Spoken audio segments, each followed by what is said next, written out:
जय हिंद दोस्तों topper math bye D answer की क्लास में आपका स्वागत है। तो दोस्तों आज हम लोग देखेंगे क्लास 12 का मैथ जो कि चैप्टर 4 है डिटर्मिनेंट। इसको हम बोलते हैं सारणिक बोलते हैं। दोस्तों आज हम लोग सारणिक के बारे में पढ़ेंगे एक्सरसाइज 4.1। दोस्तों सारणिक जो होता है एक आव्यूह ही होता है, एक वर्ग आव्यूह होता है। सारणिक कभी भी ये वर्ग आव्यूह मतलब वर्ग के रूप में ही होता है। जितनी इसमें पंक्तियाँ होती हैं उतना ही इसमें स्तंभ होते हैं। ठीक है, रो और कॉलम दोनों इसमें क्या होंगे, बराबर मिलेंगे, कम और ज़्यादा नहीं मिलेंगे। और सारा जो हमारा आव्यूह होता है ना, उसका हम जो मुख्य मान अर्थात आंकिक या संख्यात्मक मान बोल सकते हैं।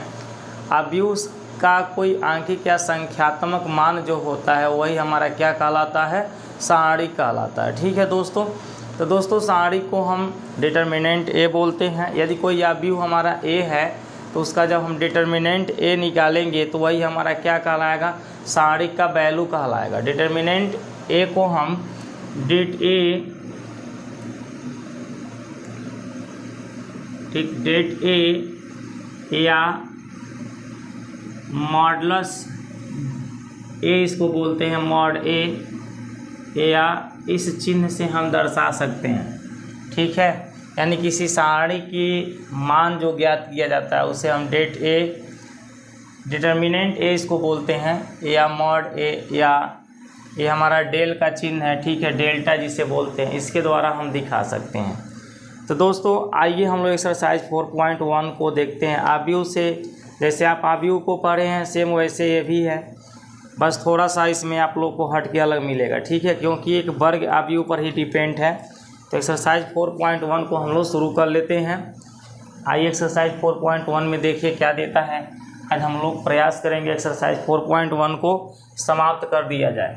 तो दोस्तों एक्सरसाइज 4.1 का पहला क्वेश्चन जो दिया है उसमें दिया है प्रश्न 1 से 2 तक के सारणिकों का मान ज्ञात कीजिए। और पहला क्वेश्चन है, देखिए 2 4 और क्या है -5 -1, इस तरह से दोस्तों दे दिया है। आव्यूह को हम ऐसे दर्शाते हैं, आव्यूह को हम इस चिन्ह के अंदर लिखते हैं और सारणिक को हम माड के अंदर लिखते हैं। ठीक है, दोनों में ये हमारा डिफरेंट है, अंतर है। ठीक है, ये आव्यूह का चिन्ह है और एक किसका चिन्ह है, सारणिक का चिन्ह है। तो सारणिक के कोई भी सवाल हो वो ऑलरेडी माड के अंदर क्लोज रहेगा, पैक रहेगा, बंद रहेगा। ठीक है, तो इसका हमें मान ज्ञात करना है दोस्तों।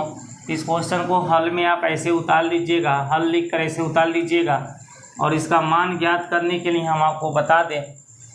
चलिए ये प्रश्न हो गया, हल यहाँ से देख लीजिए। हल में हम इस सवाल को फिर उतार लेंगे, 2 4 -5 -1। ठीक है, अब दोस्तों हम क्या करते हैं, पहले हम इस तरह से इसका मल्टीप्लाई कराते हैं। ठीक है, ध्यान से देखिए, 2 का -1 से मल्टीप्लाई होगा तो 2 मल्टीप्लाई क्या लिखाएगा, 1, फिर माइनस का चिन्ह लगाकर हम इन दोनों का मल्टीप्लाई करते हैं। किसका, इस तरह के अक्षर जो मिलता है 4 का -5 से 4 मल्टीप्लाई 5। तो दोस्तों इस तरह से इसको सॉल्व करेंगे। 2 का 1 में गुणा तो -2 होगा, -4 का -5 में गुणा करेंगे तो माइनस माइनस तो प्लस हो गया, 4 5 का 20। हम -2 में जब 20 को जोड़ेंगे तो प्लस 18 आएगा। यही हमारा इस सारणिक का मान हो जाएगा। तो पहला क्वेश्चन देखिए कितना इजी है, इस तरह से हम पहला क्वेश्चन को सॉल्व करेंगे। ठीक है दोस्तों, आइए दोस्तों दूसरा नंबर का क्वेश्चन हम लोग सॉल्व कर लेते हैं, देखते हैं उसको किस तरह से सॉल्व किया जाएगा। ठीक है दोस्तों, तो दोस्तों दूसरा नंबर के क्वेश्चन आपका जो दिया है उसमें 2 क्वेश्चन दिया है। तो हम दूसरे के पहला क्वेश्चन को यहाँ नोट कर लेते हैं। cos थीटा sin थीटा, देखिए दिया है cos थीटा और यहाँ पर दे दिया है sin थीटा, फिर माइनस में दिया है sin थीटा और नीचे दे दिया है cos थीटा। ठीक है, और इसी का हमें क्या करना है, मान ज्ञात करना है।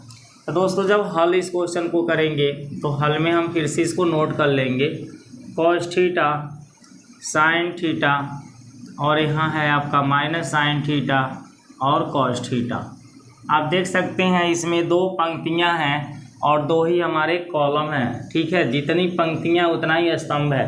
तो हमारा ये हमेशा वर्ग के रूप में होता है। अब दोस्तों किस तरह से इसको सॉल्व करेंगे, तो हमने बताया पहले ऐसे हम इनका गुणा करेंगे, ठीक है। कॉस का कॉस में गुणा करेंगे तो cos theta multiply cos theta, minus का चिन्ह लगाकर फिर इन दोनों का हम मल्टीप्लाई करेंगे इस तरह से। तो साइन थीटा का माइनस साइन थीटा में, है ना, साइन थीटा का माइनस साइन थीटा में मल्टीप्लाई होगा। दोस्तों कास का कास में गुणा करेंगे तो कास स्क्वायर थीटा होगा, माइनस माइनस मिल के प्लस होगा। साइन का साइन में गुणा करेंगे तो साइन स्क्वायर थीटा होगा। Cos square theta plus sine square theta का मान 1 होता है।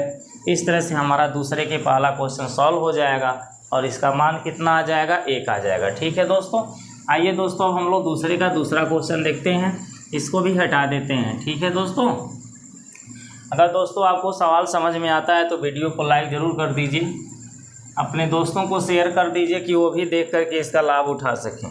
दोस्तों दूसरे का जो दूसरा क्वेश्चन दिया है, मॉड के अंदर दिया है x square minus x plus 1 और नीचे आपका एक्स प्लस 1 है। ये पहले पंक्ति के अवयव हैं, अक्षर हैं, ठीक है, पहले पंक्ति के अवयव कहलाएंगे। और दूसरे पंक्ति में दिया है एक्स माइनस 1 और फिर दिया है एक्स प्लस 1, ठीक है। इसका हम मान ज्ञात करेंगे कि सारी का मान क्या होगा। तो दोस्तों इस क्वेश्चन को यहाँ हम हल में फिर से नोट करेंगे, ठीक है, यहाँ नोट कर लेंगे। क्या दिया है, x square minus x plus 1, x plus 1 और यहाँ पर है आपका एक्स माइनस 1 और एक्स प्लस 1 और हम मार्ड को बंद कर देंगे। तो दोस्तों पहले हम किन का गुणा करते हैं, इस तरह के अक्षर का गुणा करते हैं, यानी x प्लस 1 का इसमें गुणा किया जाएगा। तो हम लिख लेंगे x प्लस 1 और दूसरे ब्रैकेट में x square minus x plus 1, ठीक है। x प्लस 1 को लिख दिए, x square minus x plus 1 दोनों का गुणा होगा तो ऐसे दो ब्रैकेट में इसको लिख लिया जाएगा। माइनस का चिन्ह लगाकर हम इन दोनों का गुणा करेंगे, तो इन्हें भी अलग अलग ब्रैकेट में यहाँ लिख लेंगे। एक ब्रैकेट में x प्लस 1 होगा और दूसरे ब्रैकेट में x माइनस 1 होगा। अब दोस्तों x plus 1 x square minus x plus 1 जो दिया है, यह एक फार्मूला दिया हुआ है।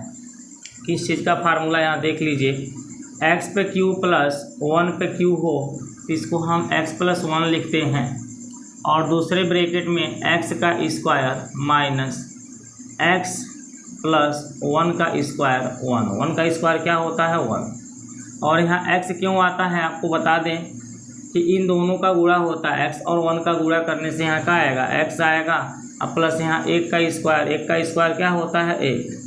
तो आप देख सकते हैं x plus 1 x square minus x plus 1 अगर कहीं दिखाई दे तो उस स्थान पर हम एक्स क्यू प्लस 1 का क्यू लिख सकते हैं।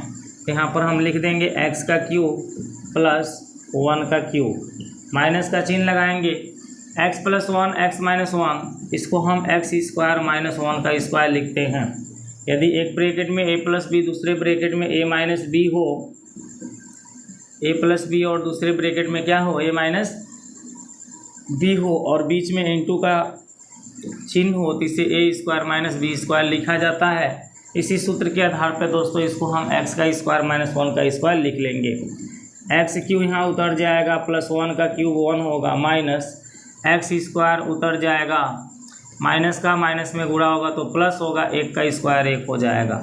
इस तरह से दोस्तों इसका आंसर आएगा x Q minus x square plus 1 और 1 का गुणा, 1 और 1 को जोड़ेंगे तो 2 हो जाएगा। दोस्तों इस क्वेश्चन का आंसर यही आएगा, ठीक है, x Q minus x square plus 2। एक बार इसके आंसर को हम लोग मैच करा लेते हैं, ठीक है दोस्तों।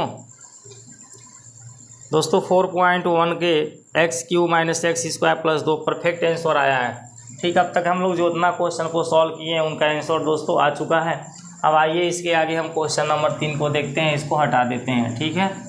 चलिए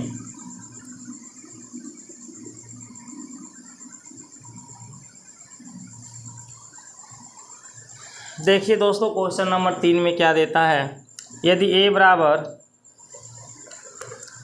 तीसरा क्वेश्चन जो आपका दिया है लिखा है, यदि a बराबर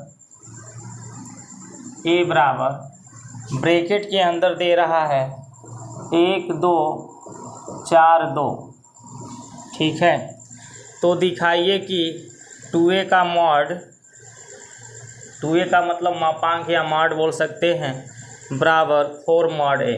ये आपको दे दिया गया है, ये क्या किया गया है, दे दिया गया है, ये दिया गया है।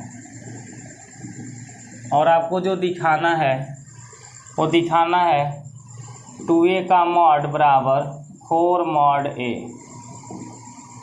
ठीक है, ये आपको क्या करना है, दिखाना है, मतलब सिद्ध करना है, ये सिद्ध करना है। इस तरह से आपका दे रहा है।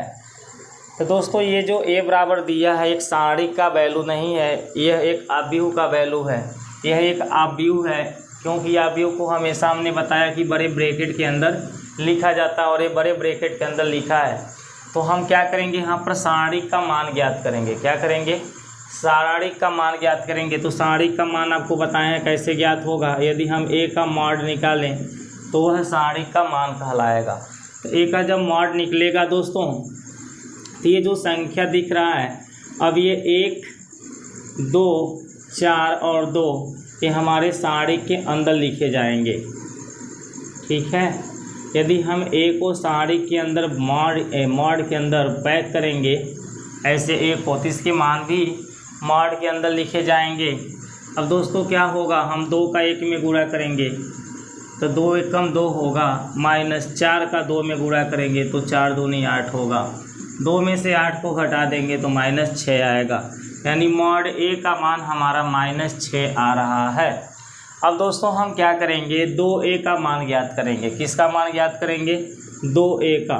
तो जो 2a है वह मान ज्ञात करने के लिए हम 2 लिख लेंगे। क्या लिख लेंगे, 2, और उसके बाद ब्रैकेट के अंदर a का मान देखिए 2 है ना यहाँ पर, तो हमने 2 लिखा, फिर a लिखा हूँ तो a का मान यहाँ ब्रैकेट के अंदर दिख रहा है 1, 2, 4, 2। अब दोस्तों हम 2 का यहाँ गुणा करा देंगे तो 2a का मान हमें पता चल जाएगा। तो 2 का प्रत्येक अक्षर में गुणा होगा, 2 एकम 2, 2 दूना 4, 2 चौको 8, 2 दूना 4। तो ये रहा हमारा 2a का मान। 2a का ये क्या है, मान है। अब हम इसका क्या निकालेंगे, मॉडलस, या पूरा हम क्वेश्चन को यहाँ पर नोट कर लें। क्या हमें दिखाना है, 2a का मॉड बराबर है 4 मॉड a। ये हमको सिद्ध करना है कि ये दोनों आपस में क्या हैं, बराबर। हम 2a का मॉड निकालने के लिए मॉड के अंदर 2a का वैल्यू नोट करेंगे। 2a का वैल्यू अभी हमने निकाला 2, 4, 8, 4, 2, 4, 8, 4। ये है हमारा 2a का मान। अगर ये 2a मेरा मॉड में बंद है तो इसका मान भी मॉड में ही लिखा जाएगा। फिर 4 मॉड a का मान, मॉड a का मान आप देख लीजिए, मॉड a का मान क्या निकला है, -6। तो हम इस मॉड a का मान यहाँ -6 लिख लेंगे। अब दोस्तों इसका गुणा होगा, 4 दूनी कितना होगा 8, माइनस 8 का 4 में गुणा होगा 8 चौका 32, बराबर 4 का -6 में गुणा होगा -24 हो जाएगा, है ना दोस्तों। अब हम 8 में से 32 को दोस्तों घटाएंगे तो 8 में से 32 नहीं घटेगा, 32 में से 8 को निकालेंगे तो -4 में आंसर आएगा।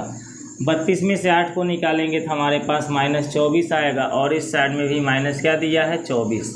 तो आप देख सकते हैं दोनों आंसर बराबर आ रहा है। तो ये दोनों हमारे क्या है, बराबर हैं। इस तरह से हम LHS बराबर लिख लेंगे RHS है। LHS बराबर क्या है, RHS। और यही हमको सिद्ध करना था, प्रूव डैट यहाँ लिखा जाएगा। ठीक है, प्रूव डैट, यही हमें सिद्ध करना था। तो इस तरह से हम इसको सॉल्व कर लेंगे, या चाहें तो एक बार हम LHS को लेके सॉल्व करेंगे तो उसका मान भी -24 आएगा। फिर हम RHS को लेके सॉल्व करेंगे तो उसका मान भी -24 आएगा। तो दोस्तों इस तरह से LHS RHS हमारे क्या हो जाएंगे, बराबर हो जाएंगे। ठीक है ना दोस्तों। तो दोस्तों इस तरह से हमारे क्वेश्चन नंबर 3 भी समाप्त हो रहा है। अब आइए हम क्वेश्चन नंबर 4 को सॉल्व करते हैं, इसको हटा देते हैं।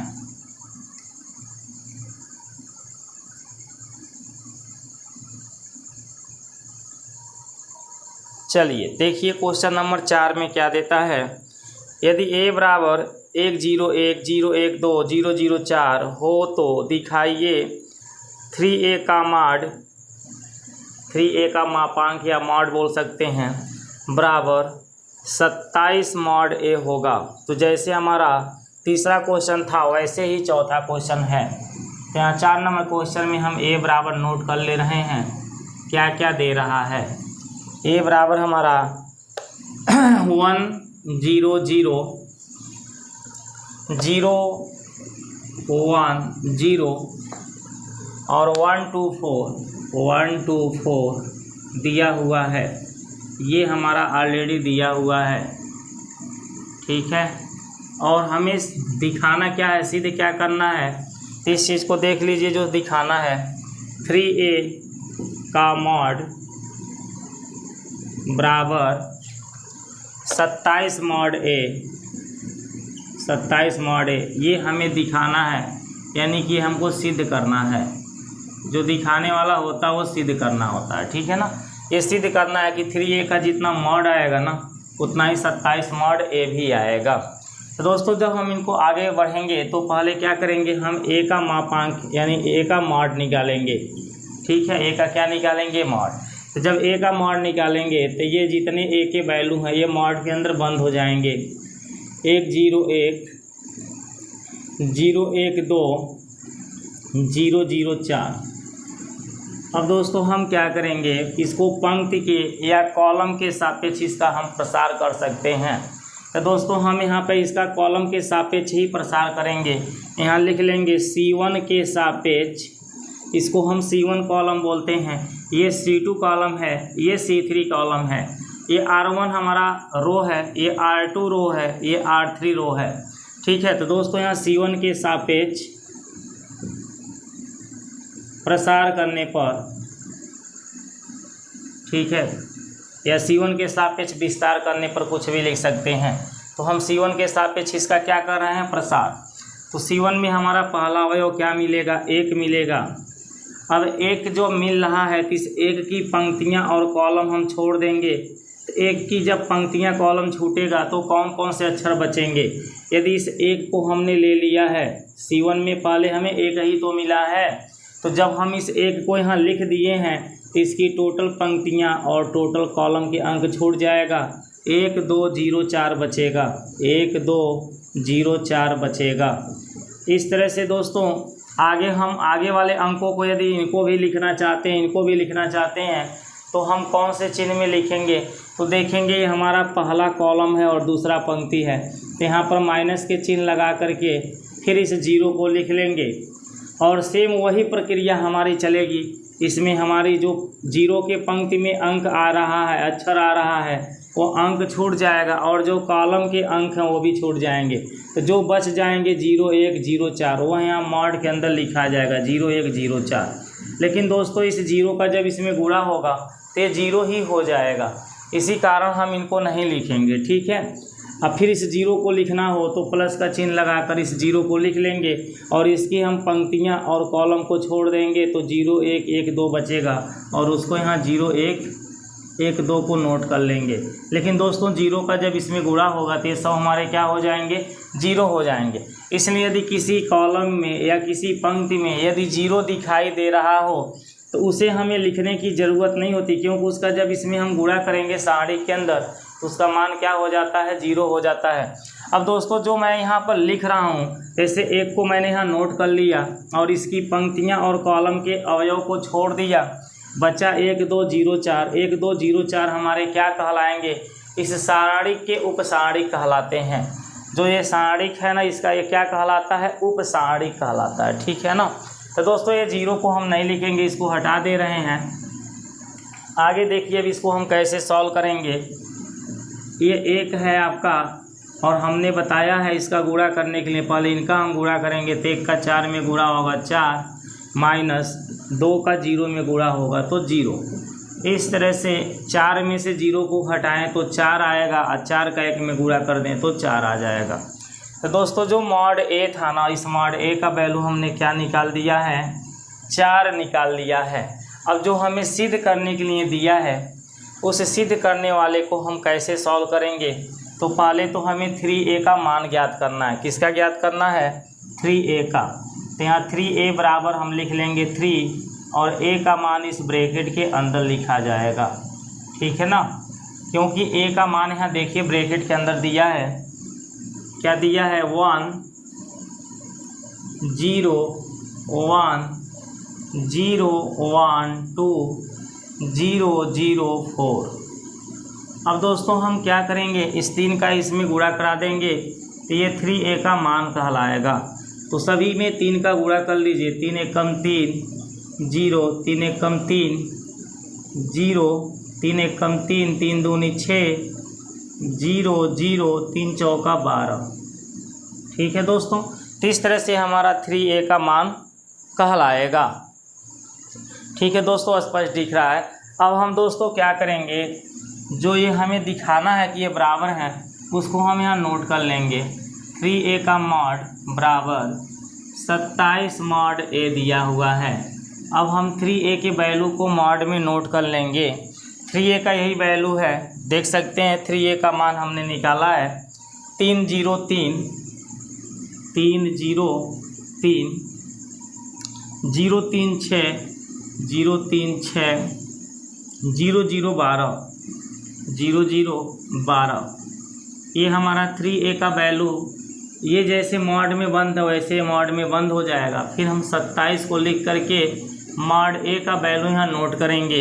तो आप देखिए मॉड a का वैल्यू हमने निकाला है, तो मॉड a का वैल्यू 4 आया है। तो 27 गुणे यहाँ क्या लिखा जाएगा 4। ठीक है, मॉड a का वैल्यू यहाँ पे मैंने 4 लिख दिया। अब दोस्तों यहाँ पर हम C1 के सापेक्ष इसका विस्तार कर सकते हैं। लिख लीजिएगा, C1 के सापेक्ष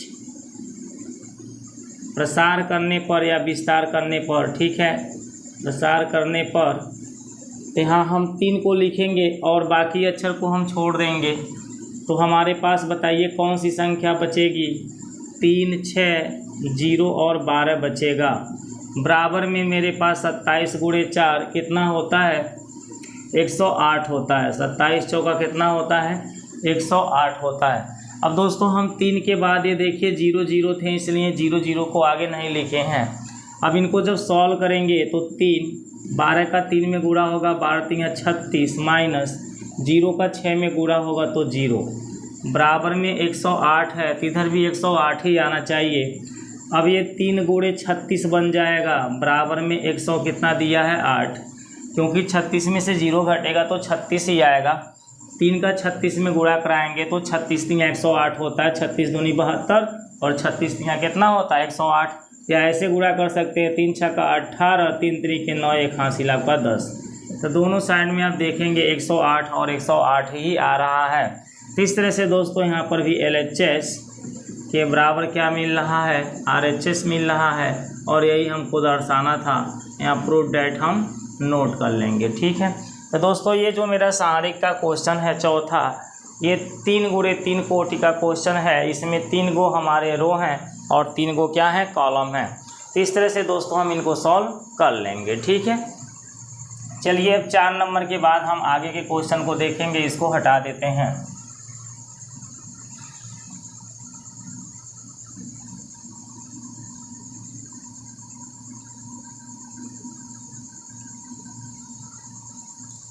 देखिए दोस्तों 4 नंबर के बाद अब इसमें देता है क्वेश्चन नंबर 5, और क्वेश्चन नंबर 5 में हमारे 4 सवाल दिए हुए हैं और इन सब के मान ही ज्ञात करना है। तो हम 5वें के पहला क्वेश्चन को यहाँ नोट कर ले रहे हैं। 5वां का जो पहला क्वेश्चन दिया है वो दिया है 3 - 1, फिर दिया है माइनस का 2, 0 0 -1 और क्या है 3 - 5 0। ये हमारा 5वें का पहला सवाल है। इसका हम पंक्ति या कॉलम किसी के सापेक्ष प्रसार करके मान ज्ञात कर सकते हैं। दोस्तों जब आप हल करेंगे तो उस समय भी इस सवाल को आप ऐसे ही नोट करेंगे। मान लीजिए मैंने लिख दिया हल, तो हल में इस सवाल को क्या करेंगे उतार लेंगे, ठीक है ना।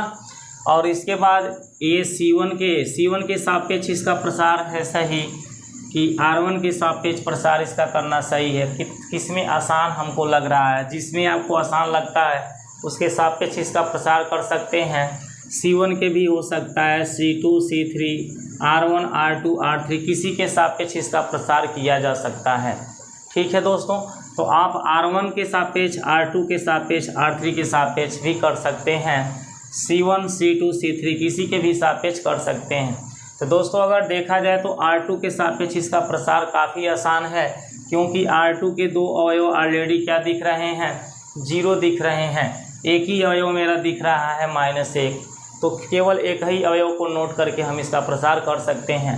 बाकी में तो ये अगर हम C1 में करें तो दो संख्या हमारा 3 लिखना पड़ेगा, एगो 0 है तो उसको छोड़ना पड़ेगा।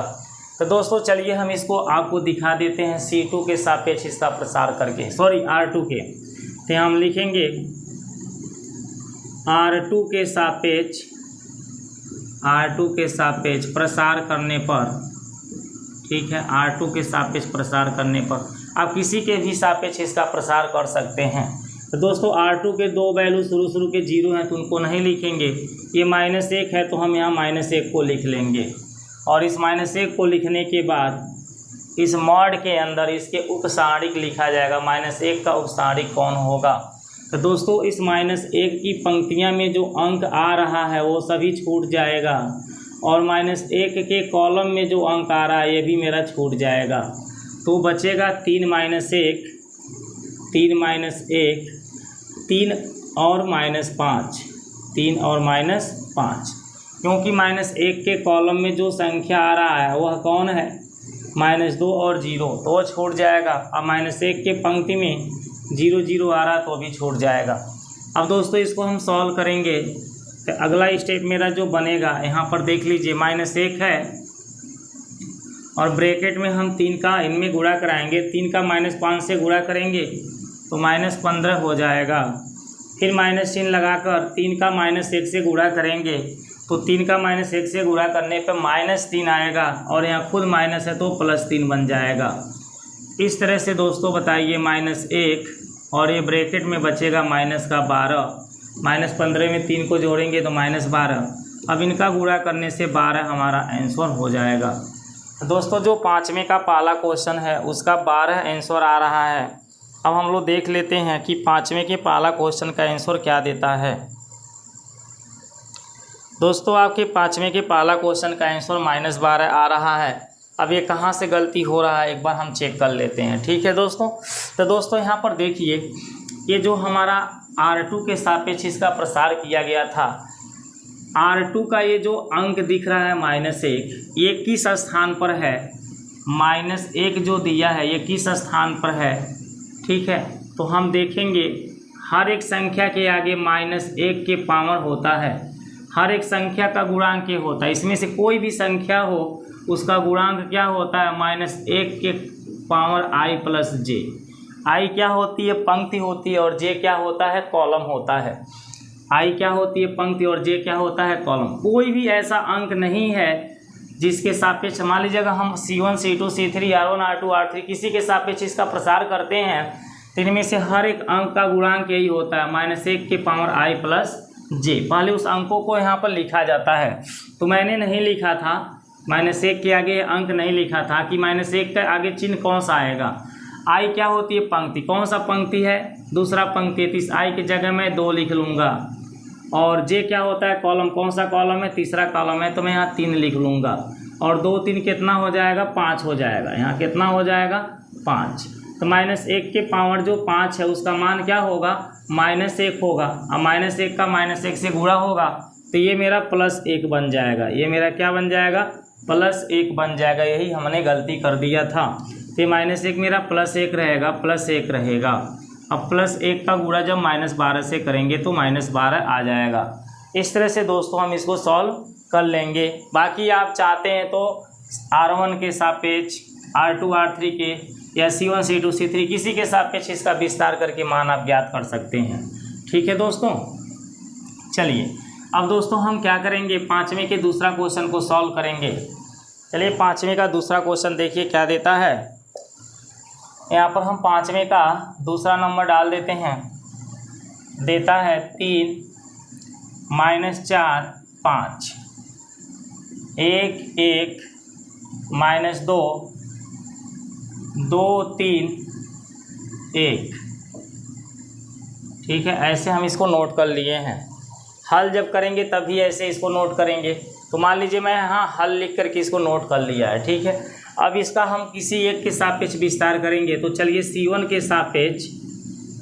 के सापेक्ष इसका विस्तार कर दे रहे हैं। विस्तार करने पर, ठीक है।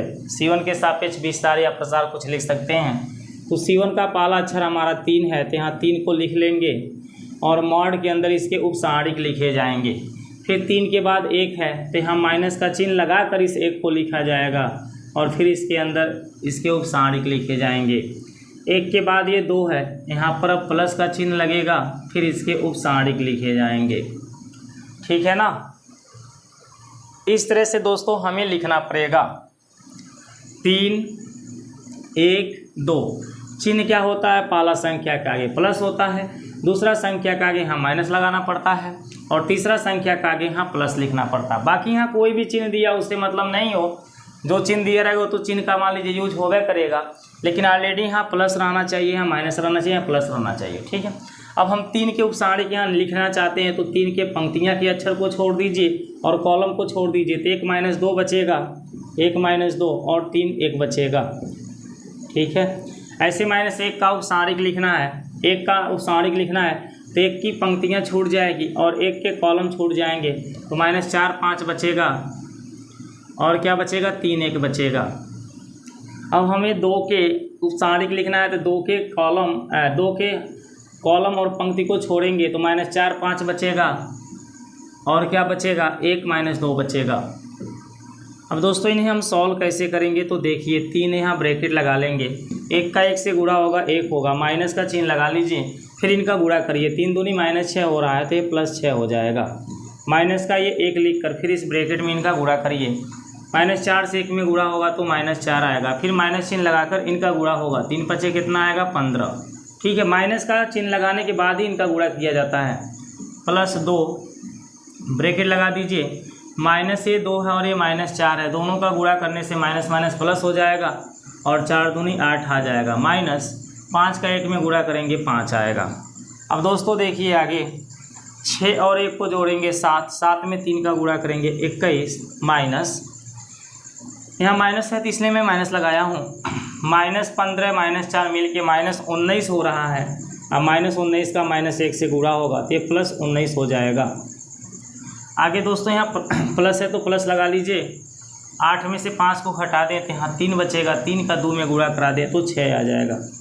अब दोस्तों इन्हें आप जोड़ लेंगे तो इसका आंसर आ जाएगा 19 और 21 को जोड़ने से 40 और 40 में 6 को जोड़ दिया जाए तो 46। यही हमारा इसका आंसर हो रहा है 5वें के दूसरा क्वेश्चन का। चलिए हम इसका आंसर देख लेते हैं, 46 आया है कि नहीं आया है, ठीक है दोस्तों। हाँ दोस्तों परफेक्ट है, 46 इसका आंसर आ गया है, ठीक है। अब चलिए इसके बाद हम लोग 5वें का तीसरा क्वेश्चन को सॉल्व करते हैं, इसको हटा दे रहे हैं।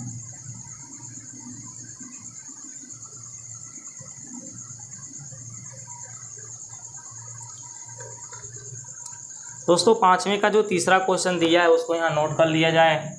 5वें का तीसरा क्वेश्चन क्या दिया है, 0 1 2 0 1 2, उसके बाद दिया -1 0 -1 0 -3 -2 3 0 -2 3 0। अब दोस्तों इसको हम R1 के सापेक्ष, C1 के सापेक्ष, मतलब किसी के सापेक्ष विस्तार कर सकते हैं। तो चलिए इसको हम दिखाते हैं R1 के सापेक्ष विस्तार करके, ठीक है। आप हर एक किसी के सापेक्ष सीख लीजिए। R1 के सापेक्ष विस्तार करने पर, ठीक है, तो जब R1 के सापेक्ष विस्तार करेंगे तो पहला अवयव 0 है, उसको तो हमें छोड़ना पड़ेगा, ठीक है। पहला अवयव 0, तो 0 को लिखने से कोई फ़ायदा नहीं है। अब 0 के बाद हमारा कौन सा मिलेगा, 1। ये जो 1 है ना, इसके सामने यहाँ पर कोई भी चिन्ह हो, माइनस हो या प्लस हो, उससे हमें मतलब नहीं है, लेकिन ऑलरेडी इसको लिखने से पहले यहाँ आपको माइनस लगाना पड़ेगा। अब ये क्यों माइनस आ रहा है, तो हमने बताया कि हर एक संख्या, कोई भी संख्या है तो इसके आगे कौन सा चिन्ह होता है, -1 के पावर i + j होता है। i क्या होती है, पंक्ति होती है, और j क्या होता है, कॉलम होता है। तो बताओ ये क्या होगा, -1 के पावर i जो दिया है, कौन से पंक्तियां हैं, तो ये पहला पंक्ति है तो 1 लिखाएगा, और j कॉलम होता है, किस कॉलम में आया है, दूसरा कॉलम में आया है। 1 का इसमें गुणा करोगे तो -1 का रह जाएगा।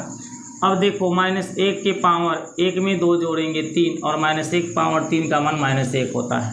इसको जब मैंने सॉल्व किया तो इसका मान क्या निकला, -1 निकला। वहाँ मैंने आपको दिखा दिया, इसलिए यहाँ -1 लिखाएगा और यहाँ मॉड का चिन्ह बंद हो जाएगा, फिर प्लस करके ये 2 लिखाएगा और यहाँ हम क्या करेंगे, मॉड को बंद करेंगे, क्योंकि इसके अंदर इनकी उपसारी को लिखना है।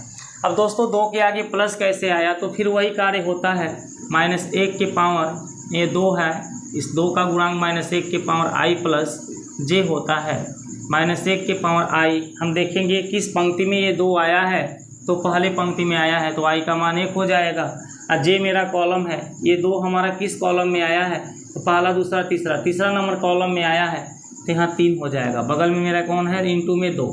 अब बताओ -1 के पावर ये -1 है, चलो -1 को अच्छा से लिख दिए, 3 और 1 कितना हो गया 4, इंटू में 2, -1 की पावर 4 का मान 1 होगा, इंटू में 2, 2 और 1 का गुणा करने से 2 आ रहा है।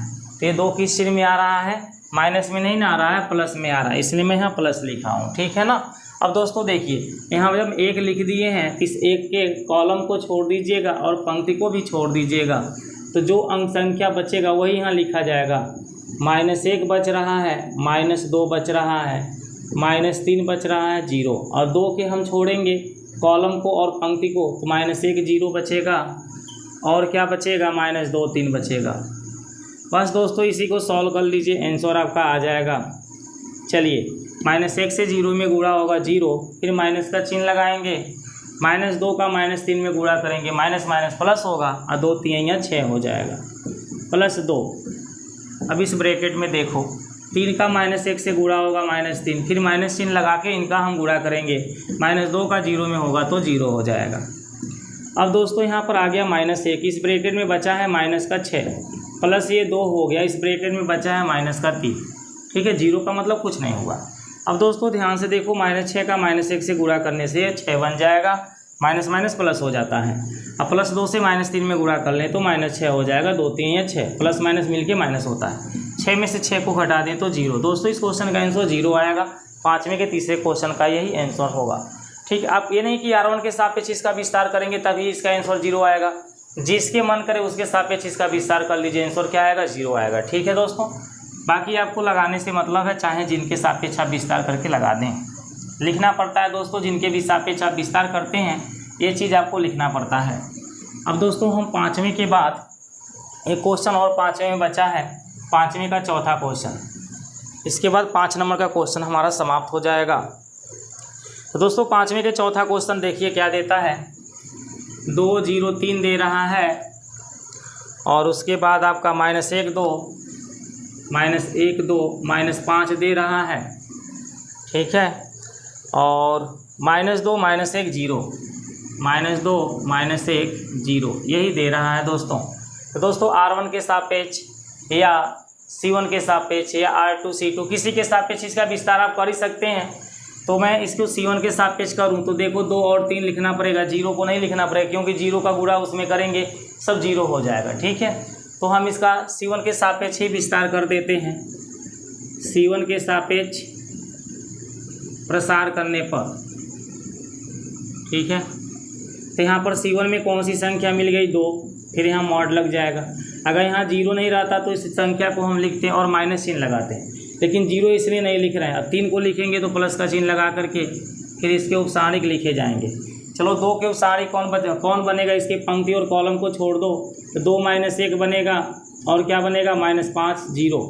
3 का हम उपसारिक खोजेंगे तो इसके पंक्ति और कॉलम को छोड़ दो, -1 -2, और कौन बनेगा, 2 -1। अब इसको सॉल्व किया जाए तो 2 ब्रैकेट के अंदर ध्यान से देखो, 5 का 0 में 2 का 0 में गुणा होगा 0, -5 का -1 में गुणा होगा तो 5 बन जाएगा, +3। फिर ब्रैकेट में -1 का गुणा से 1 आएगा, क्या आएगा, 1, माइनस माइनस प्लस हो जाता है।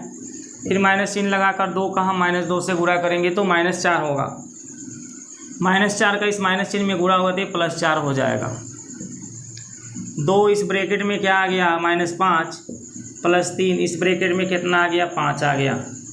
ठीक है, 4 और 1 कितना होता है, 5।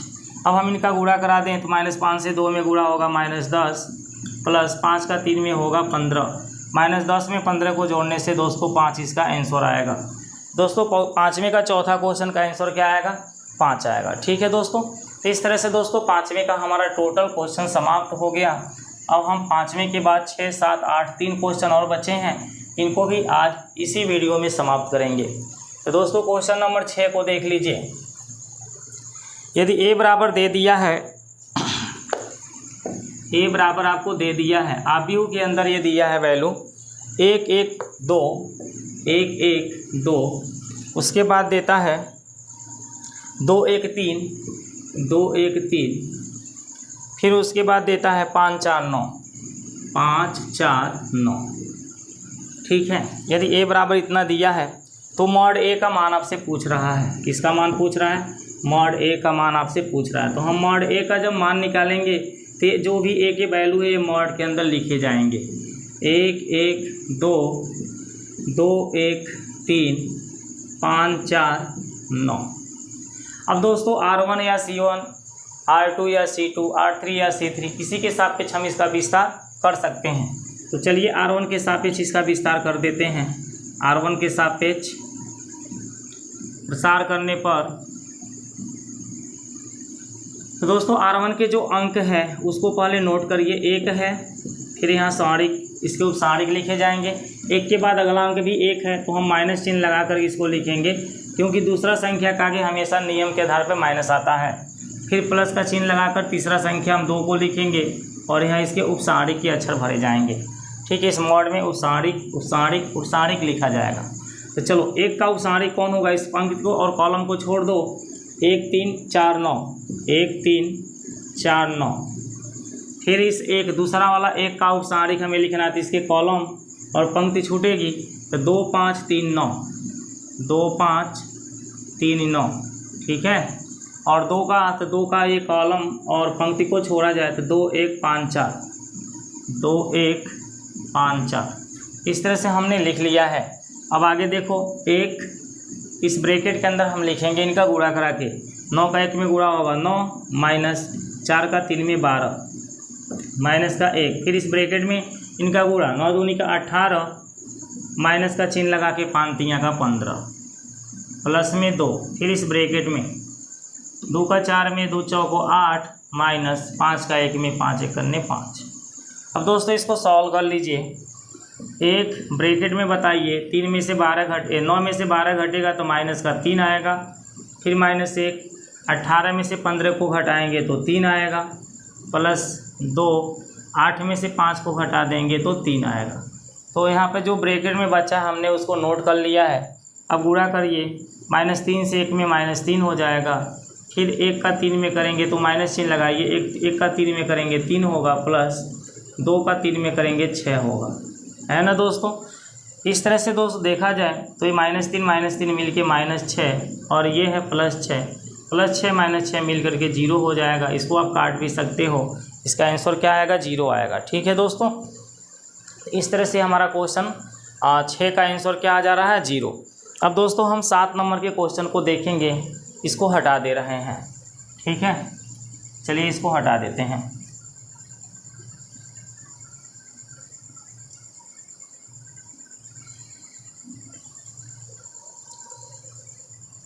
सात नंबर के क्वेश्चन में दोस्तों देता है x के मान ज्ञात कीजिए, और इसमें 2 क्वेश्चन दे दिया है। तो मैं 7वें के पहला क्वेश्चन को बता रहा हूँ। मॉड के अंदर दिया है 2 4 3 1। ठीक है, 2 4 5 1 दिया है, यहाँ पे 5 है और ये आपका 4 है। बराबर में देखिए 2x 4 6, 2x यहाँ पे 4 दिया है और यहाँ पर आपका 5 है और यहाँ पे क्या है? x है। ठीक है दोस्तों, वैसे दोस्तों इस बुक में गलती से यहाँ पे 6 छप गया है, लेकिन ये 6 नहीं रहेगा, 5 रहेगा, क्योंकि यहाँ 5 है तो यहाँ भी 5 ही रहेगा। ठीक है, क्योंकि यहाँ देखो 4 है तो यहाँ 4 ही दिया हुआ है। जब हमारे सारिक बराबर होते हैं तो उनके संगत अवयव क्या होते हैं? बराबर होते हैं। हमें यहाँ लिखना होगा, चूँकि समान सारणिक, चूँकि समान सारणिक के संगत अवयव समान होते हैं, समान होते हैं, ये नियम है। यदि कोई सारणिक समान है तो उसके संगत अवयव क्या हो जाएंगे, समान हो जाएंगे। और कैसे पता चला कि ये सारणिक समान है, क्योंकि इन दोनों सारणिक के बीच में बराबर का चिन्ह है, इसलिए सारणिक क्या है, समान है। इसलिए अब इनकी हम क्या करेंगे, तुलना करेंगे। क्या करेंगे, तुलना, क्योंकि समान होते हैं। तो 2 के बराबर क्या लिखा आएगा, 2x, यानी 2x के बराबर 2, 2 से 2 मेरा एक बार में कटेगा, x बराबर 1 इसमें आंसर आएगा। 4 4 देखेंगे बराबर है, 5 5 देखेंगे बराबर है, x का मान यहाँ क्या मिलेगा, 1। अगर इसकी तुलना करेंगे तभी x बराबर क्या मिलेगा, 1। तो जब मैंने x का मान निकाल लिया तो इसको लिखने की कोई ज़रूरत नहीं है। दोस्तों 7वें का पहला क्वेश्चन इस तरह से आप लगा लेंगे। अब आइए 7वें का दूसरा क्वेश्चन को हम नोट करते हैं। ठीक है, यहाँ पर 7वें का दूसरा क्वेश्चन लिख लीजिए, इसको हटा दीजिए। तो दोस्तों देखिए 7वें का जो दूसरा क्वेश्चन दिया है उसमें दिया है 2 3 4 5, 2 3 4 5 बराबर, इधर आपका दिया है x 3 2x 5। ठीक है, यही दिया है। तो दोस्तों इसमें भी वही चीज़ लिखा जाएगा जो मैंने यहाँ पे लिख दिया है, पहले से इसको नहीं मिटाया है, क्योंकि ये दोनों सारणिक के बीच बराबर का चिन्ह है। तो लिख लेंगे, चूँकि समान सारणिक के संगत अवयव समान होते हैं, इसलिए x के बराबर कौन सा संख्या हो जाएगा, 2। अगर हम 3 को देखें तो बराबर मिलेगा, 2x के बराबर क्या हो जाएगा बताओ, 2x के बराबर हमारा 4 हो जाएगा, 5 5 बराबर है, यहाँ से भी 2 दूनी 4, x बराबर क्या आ गया, 2। तो जब x बराबर 2 आपको तुलना से मिल गया तो इसको लिखने की ज़रूरत नहीं है, ये आपको ज़रूरत नहीं है, x बराबर 2 आपका आंसर हो जाएगा। ठीक है दोस्तों, इस तरह से दोस्तों 7वां आपका पूरा के पूरा कंप्लीट हो जाता है। अब हम क्वेश्चन नंबर 8 को देखते हैं, इसको हटा देते हैं। ठीक है, चलिए क्वेश्चन नंबर 8 को देख लीजिए। दोस्तों क्वेश्चन नंबर 8 में देता है, यदि x2 18x बराबर 6 2 18 6 हो तो x बराबर होगा।